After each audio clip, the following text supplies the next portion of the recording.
Hello, everyone. Welcome back to the Waismann Method podcast with your hosts, Clare Waismann and David Livingston.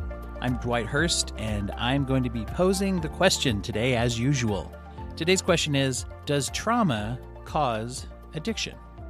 Well, there's a lot built into this. Where should we start with that connection? Because my initial, if I hear someone say, can trauma lead to addiction? First I go, and my brain just goes, yep. But there's more to it than that, right?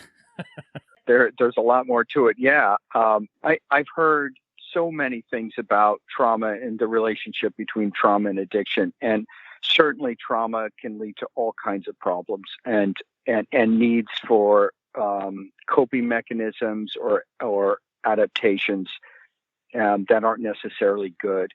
So certainly trauma can cause addiction. There's trauma that doesn't necessarily have to cause addiction too.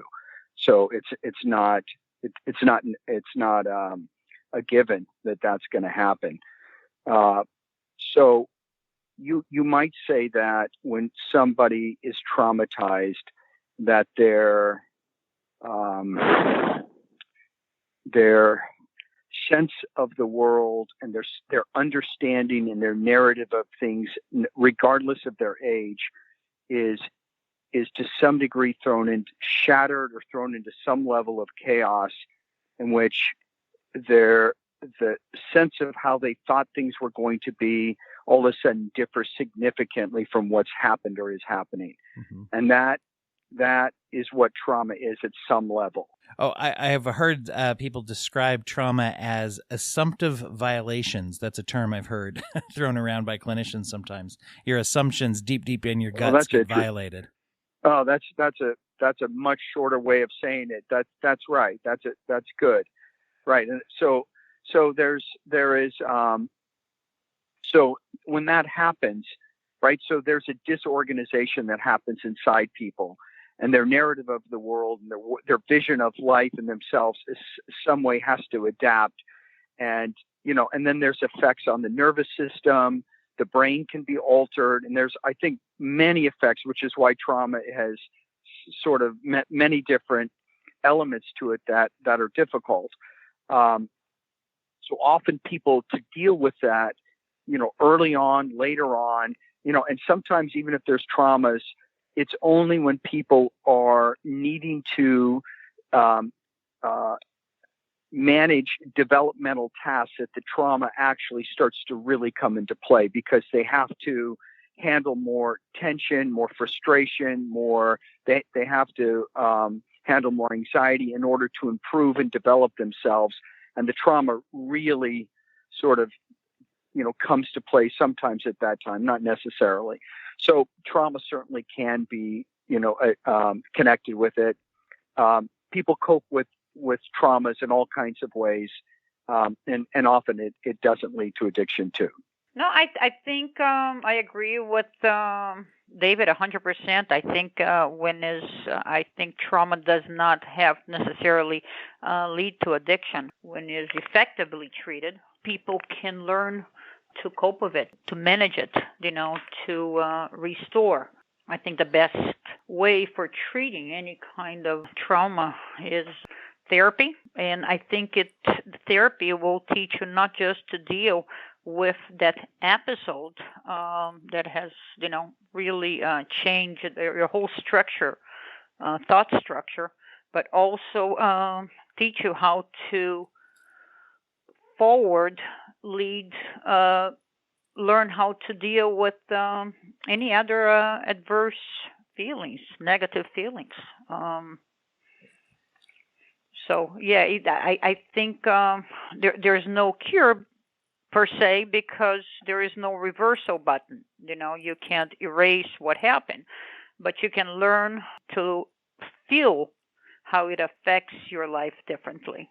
Yeah, we always end up coping with trauma one way or the other. And I guess addiction comes up when our coping becomes either we get overwhelmed or our coping fractures into less healthy coping mechanisms, rather than, like you say, if we're guided either in therapy or we're trying to work through then we're less likely to have those more dangerous, more risky kind of coping mechanisms.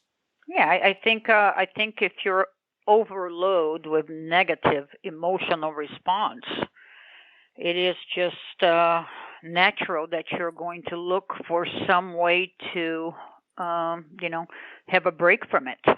So it's truly learning how to emotionally respond to those memories differently.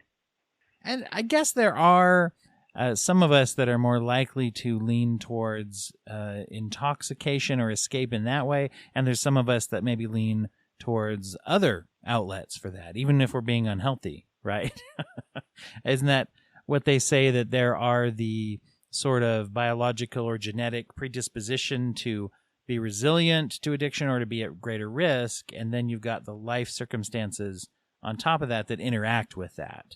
It's sort of, there's a combination of those things that can set us up one way or the other, some of which we control and some of which we absolutely don't control. I think the first 10 years of somebody's life is so crucial to how you will respond to life events. Even when it's not a negative example, you see people, celebrating a job or, some good event, and let's drink to celebrate, or, you know what I'm saying?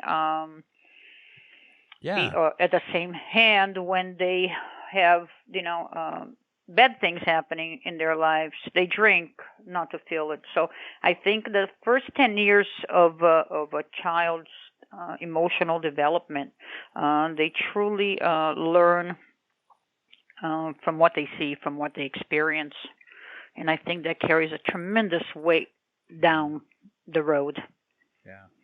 Yeah, it's interesting how, and then you compound that with traumatic, abusive kinds of experiences. And one of the things, David, that you mentioned is core to trauma is change, or threats to the things that we assume the way that the world works.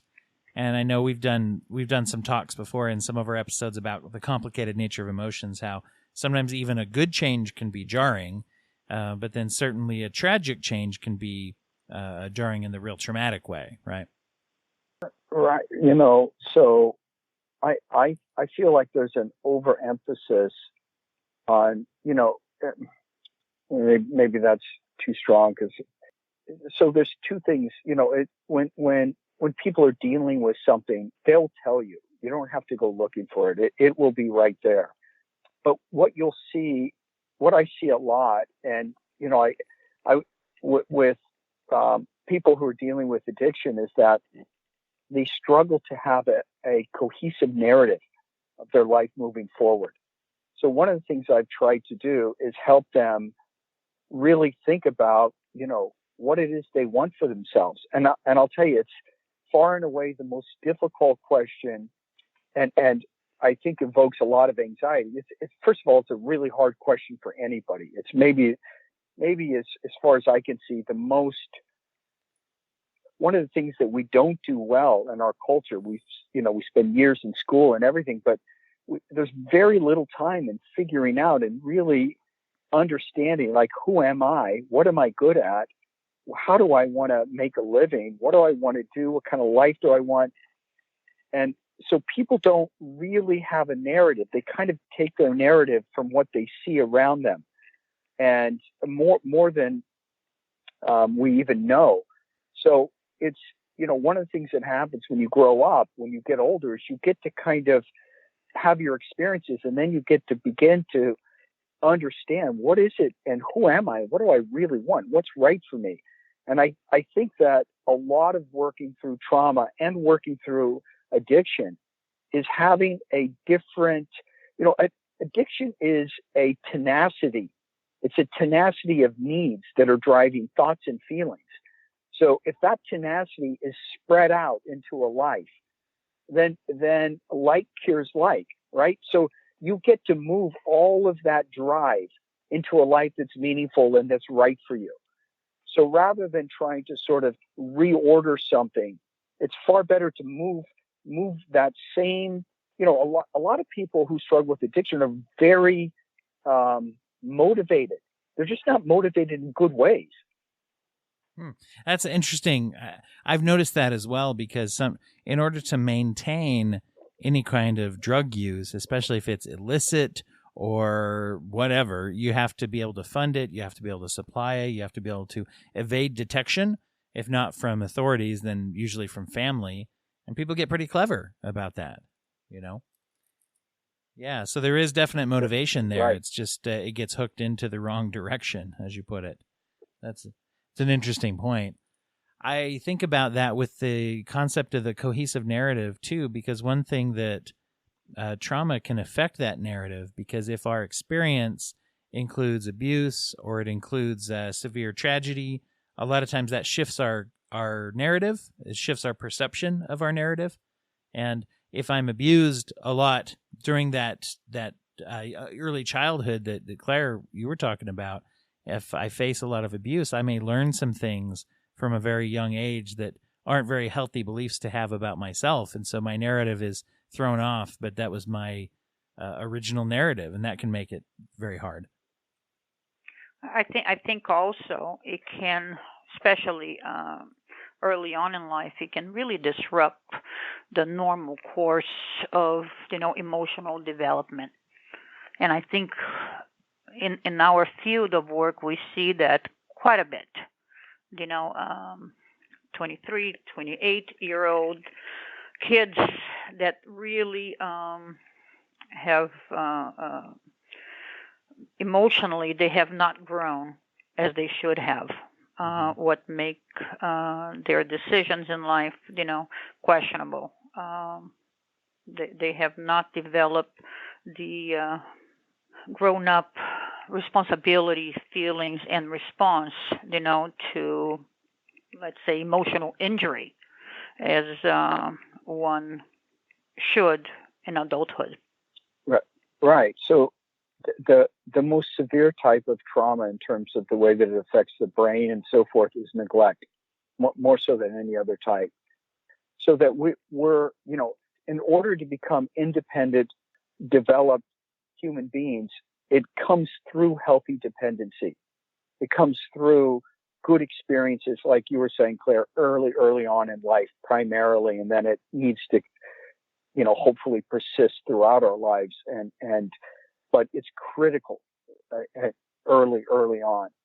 And so because it's foundational for the nervous system, for the brain, and so when there's problems early on, there's rewiring. There's things get changed inside us, and then the desire to find healthy dependency and even know what that looks like can become difficult. And then maybe at the core of it all is you don't feel worthy of it, right? It's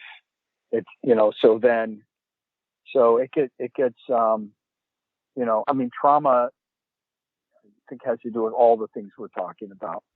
An important thing to remember about trauma is that not to undermine, obviously, people's terrible misfortunes of life events that create a huge, how can I say, huge. It's so damaging to who they are, or where their thoughts of what they're worth.